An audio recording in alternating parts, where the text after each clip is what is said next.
जी, deputy commissioner Nankana Raja Mansoor Ahmed और district police officer Ismail Rehman Khadak ने खुली कचहरी में अवामुल नास के मसाइल सुने और मौका पर इन मसाइल के हल के लिए मुख्तलिफ महकमा के अफसरान को अहकाम जारी किए।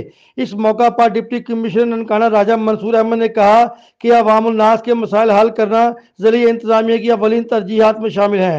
ओपन डोर पॉलिसी के मुताबिक मेरे दफ्तर के दरवाजे अवाम के मसाइल हल करने के लिए हर वक्त खुले हैं।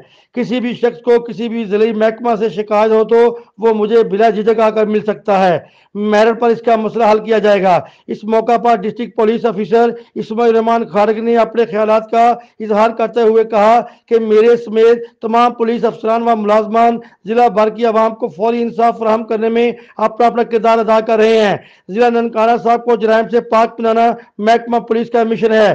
जिला महकमा पुलिस ने ननकाना साहब आवाम की जान और माल की हिफाजत के लिए दिन रात कोशिश है। जी।